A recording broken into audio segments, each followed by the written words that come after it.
আসসালামু আলাইকুম রহমতুল্লাহ। সম্মানিত সিরাজদিখানবাসী, 29শে মে সিরাজদিখান উপজেলা পরিষদ নির্বাচনে আপনারা বিপুল ভোটে আমাকে নির্বাচন করছেন। সেজন্য সিরাজদিখানের সকল স্তরের মানুষের কাছে আমি কৃতজ্ঞ। সিরাজদিখানের ধর্ম নির্বিশেষে সকল ভোটারদের, সকল প্রতিনিধি প্রার্থীদের আমি স্বাগতম ও অভিনন্দন জানাই। আসুন সিরাজদিখানে ঐক্য তৈরি করি। সিরাজদিখানে মতের ঊর্ধ্বে দলের ঊর্ধ্বে উঠে আমরা সুন্দর স্বচ্ছ পরিচ্ছন্ন সিরাজদিখান করি।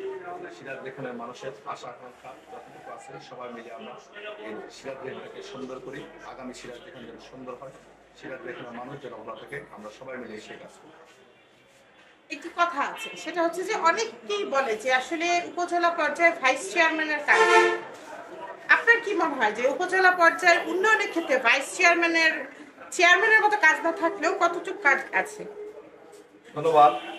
একজন জনপ্রতিনিধি যখন হয় জনগণের ম্যান্ডেট নিয়ে, তখন তার একটি চেয়ার, ভাইস চেয়ারম্যান বা উপজেলা চেয়ারম্যান সরকার কর্তৃক একটি নির্দিষ্ট বাজেট অবশ্যই আছে। আমি আইনের বইগুলো পড়েছি, দেখছি যে বাজেটটা আছে। এরপরও দেখা গেছে যদি একজন ভাইস চেয়ারম্যান মহিলা, পুরুষ বা চেয়ারম্যান যদি কর্মঠ হয়, তাহলে তার দরজা অনেক দূর পর্যন্ত সে যেতে পারে জনপ্রতিনিধি হওয়ার কারণে।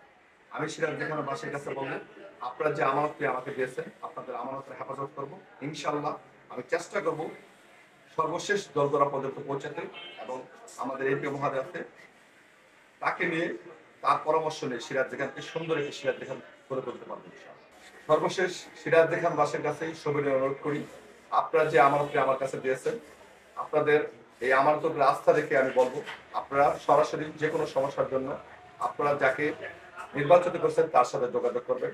তার মাধ্যমে সিরাজদিখানের কোথায় কোনো অপ্রীতিকর, তার নাম ব্যবহার করে যদি কেউ অপ্রীতিকর কোনো কিছু করে থাকে, আপনারা সরাসরি আমাকে ফোন দিন। আমি যেভাবে পরিশ্রম করে বড় হচ্ছি, আমি চেষ্টা করবো সিরাজদিখানের পরিশ্রমী মানুষগুলোকে মূল্যায়ন করতে। আমার নাম ভাঙিয়ে যেন সিরাজদিখানে আমার যারা কাজ করতে বা আমার যারা কাজ করে নাই, কেউ যেন কোনো অপকর্ম করতে না পারে, কোনো ধরনের চান্দাবাজি ধান্দাবাজি না করতে পারে। এই জন্য সিরাজদিখানের জনগণ সচেতন থাকবেন। আমি সচেতন আছি আপনাদের পাশে থাকার জন্য। আপনারা দোয়া করবেন, আপনাদের পাশে থাকার জন্য আমি সদা বদ্ধপরিকর। আল্লাহ পাক যে রহমত আমার উপরে দান করেছে, আপনাদের সেই মহান আল্লাহর উপরে রহমত রেখে, আল্লাহর উপরে আস্থা রেখে, বিশ্বাস রেখে আপনাদের বলতে পারি, আপনাদের সুমন আপনাদের পাশে থাকবে। আপনাদের সুমনকে আপনারা যখন ডাক দেবেন, আপনাদের সুমন আপনাদের জন্য কাজ করবে। সবাই ভালো থাকুন, আল্লাহ সবাইকে সুস্থ রাখুন। সিরাজদিখানের মানুষ ঐক্যবদ্ধ হোক। সিরাজদিখানের যতগুলো সমস্যা আছে, সমস্যাগুলো আল্লাহ যেন ধীরে ধীরে সমাধান করার তৌফিক দান করে।